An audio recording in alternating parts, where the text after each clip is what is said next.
कि किस तरीके से प्रीपोज़िशन में एरर हो सकता है, टेंस के रिगार्डिंग हो सकता है, तो कोशिश करते हैं इसे समझने की।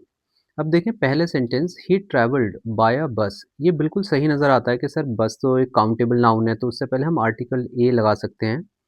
ठीक है, आपने बिल्कुल सही सोचा है, लेकिन प्रीपोज़िशन के रूल के हिसाब से अगर हमें ये कहना होता है ना कि उसने किस मोड से ट्रैवल करा, जैसे बस से करा, ट्रेन से करा, तो उस केस में ना हमें इस आर्टिकल की ज़रूरत नहीं है, ठीक है? तो इसे हम ओमिट कर देंगे, यहाँ पर ये ओमिट हो जाएगा। तो करेक्ट सेंटेंस होगा हमारा ही ट्रैवल्ड बाय बस, ठीक है? अ बस नहीं होगा, लेकिन जनरली जब हम बात करते हैं तो बाय अ बस कहते हैं, लेकिन जब ट्रैवल आएगा ना तो आप ये ध्यान रखना कि इसके अंदर बाय लगेगा, ठीक है?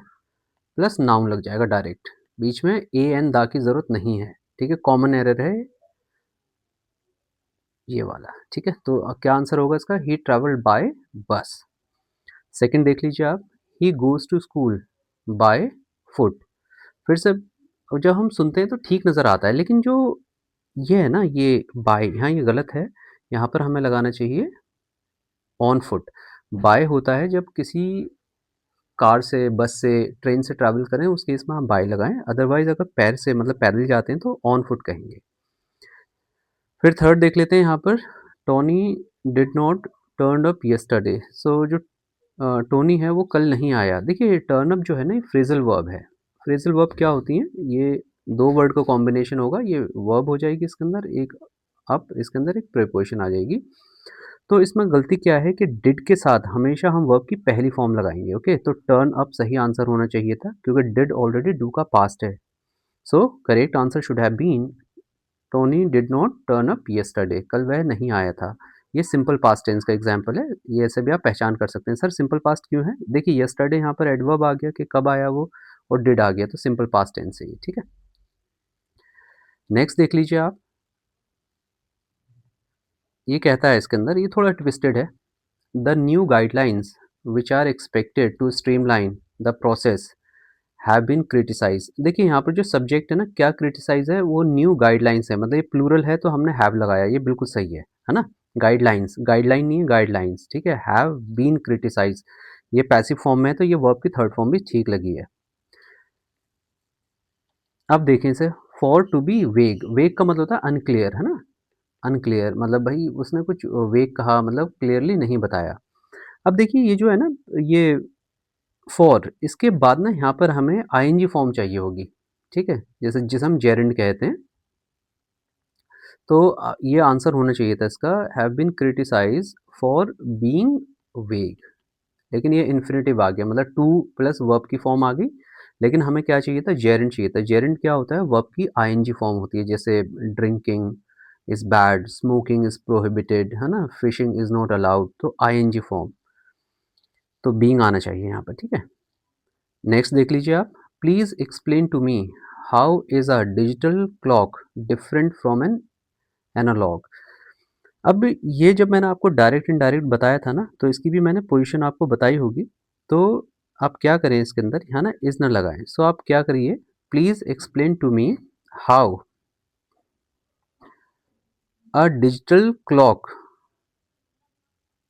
Is different from an analogue. तो इसे, इसको यहाँ से हटा दीजिए, यहाँ नहीं आएगा ये, ठीक है? इसके तुरंत बाद नहीं आएगा, वैन हो, है ना, वाई हो, वेयर हो, इसके तुरंत बाद नहीं आएगा, ठीक है?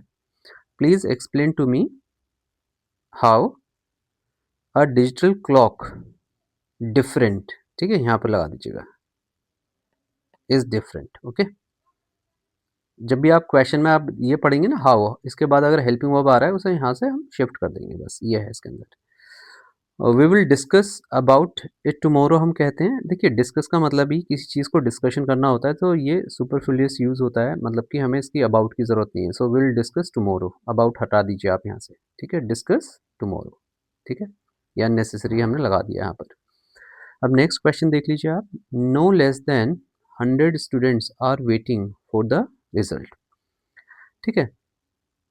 अब जो ये, अगर आपको याद होगा एडजेक्टिव जब हम पढ़ते हैं, ठीक है? लिटिल, लेस और लीस्ट, ठीक है? ये पॉजिटिव फॉर्म होगी, कंपैरेटिव होगी, और ये सुपरलेटिव डिग्री हो गई, ठीक है? अब ये चीज़ देखो, ये लेस पता है कब आता है? ये आएगा जब कोई अनकाउंटेबल की चीज़ के बारे में बात होगी, ठीक है? लेकिन जो हमारा 100 स्टूडेंट्स है, ये तो काउंटेबल नाउन है ना, तो इसलिए काउंटेबल के लिए ना हम लेस नहीं लगा सकते, गॉट इट? तो आपको क्या आना चाहिए था यहाँ पर, जैसे लेस शुगर कहते हैं, मतलब उसके मुकाबले यहाँ पर कम है लेस, क्योंकि शुगर को हम काउंट नहीं कर सकते, ठीक है? लेस वाटर कह सकते हैं, ठीक है? उसके मुकाबले कम है यहाँ पर। तो क्योंकि वाटर, शुगर ये क्या है, अनकाउंटेबल नाउन है, बट हमारे जो 100 स्टूडेंट्स हैं ये तो काउंटेबल नाउन है, तो यहाँ पर पता है क्या आना चाहिए था? आप फ्यू की फ्यूअर लगा सकते हो, no fewer than 100 students are waiting for the result. तो ये है, क्योंकि फ्यू सर क्यों यूज़ होगा? फ्यू इसलिए इस्तेमाल होगा क्योंकि नंबर्स के लिए हम फ्यू लगाते हैं ना काउंटेबल में, समझ गए ना? सिंपल सा ही है। नेक्स्ट देखें आप, traditionally sources of energy must be utilised rather than opting for nuclear fuel. Must be utilise, ये ठीक है, बी के बाद मतलब ऐसा ज़रूर होना चाहिए, वर्ब की थर्ड फॉर्म लगा दी, ठीक है। अब यहाँ देखो आप, सोर्सेज क्या है? ये नाउन है ना, ठीक है। लेकिन ये क्या है यहाँ पर, ये ट्रेडिशनली एडवर्ब है ना? अगर आपको एडवर्ब भूल गए तो देखो एडवर्ब क्या होता है, जैसे सडनली है ना, सडन से बना सडनली, ओके, एल वाई आ जाता है ना, सडनली। अब देखिए आप, एडवर्ब नाउन से पहले आ रहा है, लेकिन नाउन से पहले क्या आना चाहिए? एडजेक्टिव आना चाहिए, ठीक है ना? सो क्या लगा दोगे आप यहाँ पर? ट्रेडिशनल सोर्स ऑफ एनर्जी, ठीक है, तो ट्रेडिशनल हो जाएगा यहाँ पर, ये हटा दीजिए, ठीक है। एल वाई यहाँ से हटा के इसे एडवर्ब से हटा दीजिए, तो अब ये एडवर्ब ना बन के क्या हो गया, ये एडजेक्टिव का काम करेगा, क्योंकि नाउन से पहले एडवर्ब नहीं लगाएंगे आप, okay. I am going to home, ठीक है, सुनने में नज़र आता है कि ठीक है सर, हाँ I am going to home, लेकिन ये होना चाहिए आई एम गोइंग होम, ठीक है। अब होम क्या है, ये ना एडवर्ब फ्रेज की तरह काम कर रहा है, मतलब एडवर्ब की तरह के कहाँ जा रहे हैं, वेयर, जैसे बताते हैं ना एडवर्ब वेयर व्हेन, ठीक है, तो कहाँ जा रहे हैं आप, आई एम गोइंग होम, तो इसलिए हम होम लगाएंगे। He is going abroad, I am going down stairs, हम ये थोड़ी नहीं कहते हैं I am going to down stairs, I am going up stairs, not to up stairs, ठीक है। तो कुछ फिक्स प्लेसेस होती हैं जहाँ हम जाने के लिए बात करते हैं, तो वहाँ पर हम उन्हें एडवर्ब मान के चलते हैं, तो वहाँ पर इसकी प्रिपोजिशन की ज़रूरत नहीं है, तो आप सीधे बोलें आई एम गोइंग होम, ठीक।